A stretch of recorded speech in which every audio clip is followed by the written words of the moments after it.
با سلام، شایان هستم از گروه بلک متال فارسی ترایوکس. به این قسمت ابلیس منیفستیشنز خوش اومدین.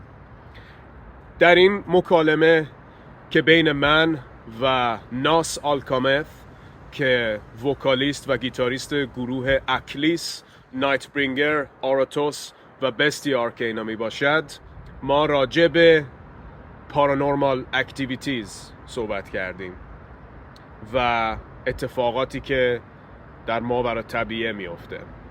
امیدوارم که از این صحبت ما لذت ببریم.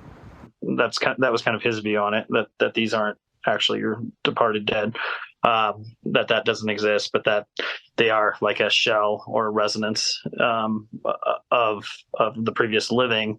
And that's why sometimes a lot of, like, when you hear these encounters with, anything ghostly, spectral, that might be interpreted as dead, as the dead, they seem to do the same tasks over and over. They seem not to notice you a lot of the time. And then you have other activity like you described, which is more like poltergeist activity. Right.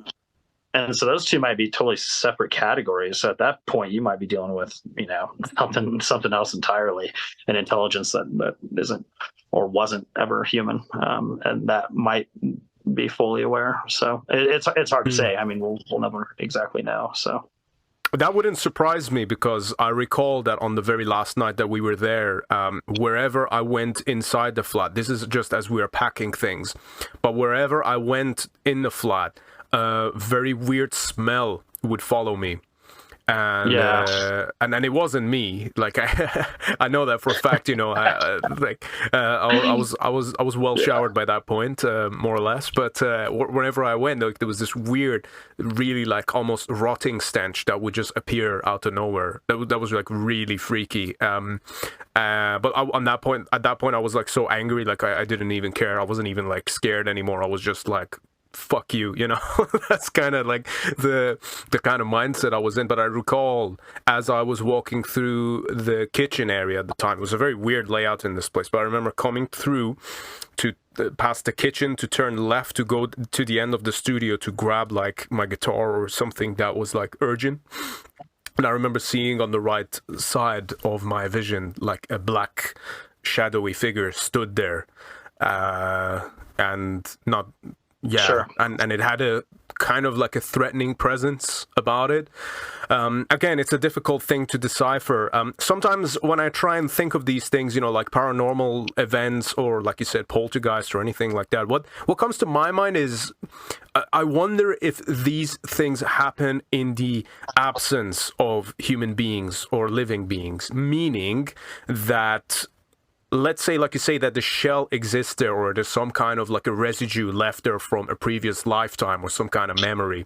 But I feel like it's almost like you need the human brain waves to activate such a thing. Does that make sense? Yeah, it could be. I mean, it might require, subject and object at that point. It might require observer and the observed. And who knows? I mean, of course, there's plenty of supposed footage. I think most of the time that whenever I see this shit, it's not very compelling. It's usually, I think it's bullshit, but there's plenty of footage out there of, for some reason, a teacup fucking flies off a fucking table for no reason no one's there. And even if that's the case, I'm like, what's the point of that? Like, what the fuck does that mean? Now, if you're standing in the room and you get hit upside the head by the fucking teacup, that's something else. Cause then you're like, something is aggressive and doesn't want me here. Right. I don't know if these, and that's kind of one view of these things, is that and I mean, that's almost like a Jungian view, like, without us, there would be none of these things would exist, like without this human psyche, then these things have no ground. And I don't know if I agree with that either, actually. Probably not at all. But yeah, and maybe as you were saying, maybe that's what it needs, is its catalyst or its trigger. And maybe that's what kind of awakens it to these kind of reactions. So, have you had any kind of experiences like that? Obviously, we've talked about like the dream realm and sleep paralysis and things like that. Which is still very fascinating to me. I could talk about it all day. But have you had anything like that whilst being awake, where you see or hear or experience things that just kind of don't seem normal, at least? No, usually mine have to do with some kind of parasomnia or falling into sleep or during sleep or coming out of sleep. I've had a few very subtle things, nothing hyper uncanny, but one that I've related before that was actually after an initiation I did. So that kind of gave it, actually it was the same night. So that kind of makes it more interesting, but it was still like I was sleeping when it occurred. Basically it was a knocking at the door, which wouldn't seem very shocking or to make much of it. But another individual was there with me at the time who also experienced it. So that made it really bizarre. And the door to the house I lived in at the time was actually open because it was summertime and hot, and the screen door was shut. So you'd have to, I mean, hypothetically, you could say, well, someone could have snuck up, quietly opened the screen door while we were sleeping on a couch right next to the door. We're right next to it. Snuck in, knocked 3 times loudly, and then somehow ninja'd out of there because it woke me straight up. But I looked right outside, and there was nothing out there. So, I mean, that's the one that comes to mind. That's a little bit more bizarre because it was experienced by someone else, not just myself. Outside of that, no, I nothing that I can describe as. I've never seen a ghost manifest in that way. I've never seen any sort of poltergeist activity. I did see an orb once in my house, which was pretty bizarre, and I don't know what to make of that. It was like kind of a orangish red fiery orb that I caught in my periphery and looked over and thought for a second, and then it just kind of fizzled out. But again, what the fuck does that mean? Other than it was very uncanny. Because I was like, what the fuck was that? Obviously. Other than that, no. I mean, with being what I'm into, I would certainly love to have those experiences. So. Sure, yeah. Have you ever heard of a thing called stone tape theory? No, I'm not familiar with that. What is that? Oh, it's quite interesting.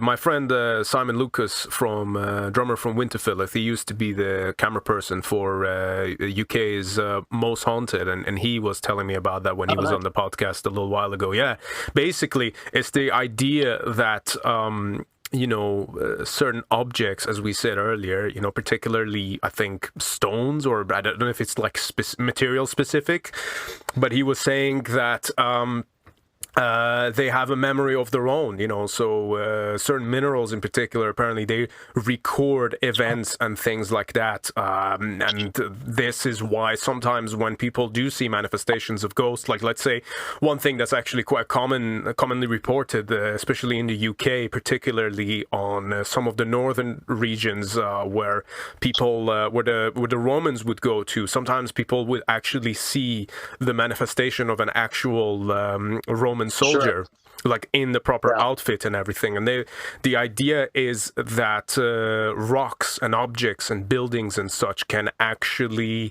record those events and those pieces of history, which I think is particularly very fascinating to me. Going back to the subject of what you were talking about with the structure of a house, especially with cellars, because I think that a lot of different weird things might happen in like a cellar, and I don't know if you've ever worked at a pub before, but the cellars are a weird fucking place to go to. It always feels like there's something else down there. Yeah. Well, and I think part of that with the cellar, and same with the attic, right? Like attics tend to be very weird places, and usually people don't want to just go hang out in an attic or a cellar because it gives off a certain vibe usually, and that's I think it goes into archetypes and symbols, and not just purely in a psychological context, but even a spiritual one. These are outlands. These are liminal spaces. People don't typically reside in a cellar, and so they become the liminal spaces like the desert or the dark forest or the abandoned ruins. They become those areas, but within our own abode. And so I think that's why even when you say the word cellar, it kind of invokes in people kind of a dreadfulness, immediately. And so, I think that those are interesting places. I think those are also the best places to set up ritual spaces because of that, because it already is charged with the liminality. Now, of course, over time, any ritual space, when done right, you're kind of cultivating that anyway. You're kind of harvesting that liminality over time. But if you do it in a space that it already has that pre-existing liminal cusp into otherness, then you're might be doing yourself even more favors. That it's already a place of power. So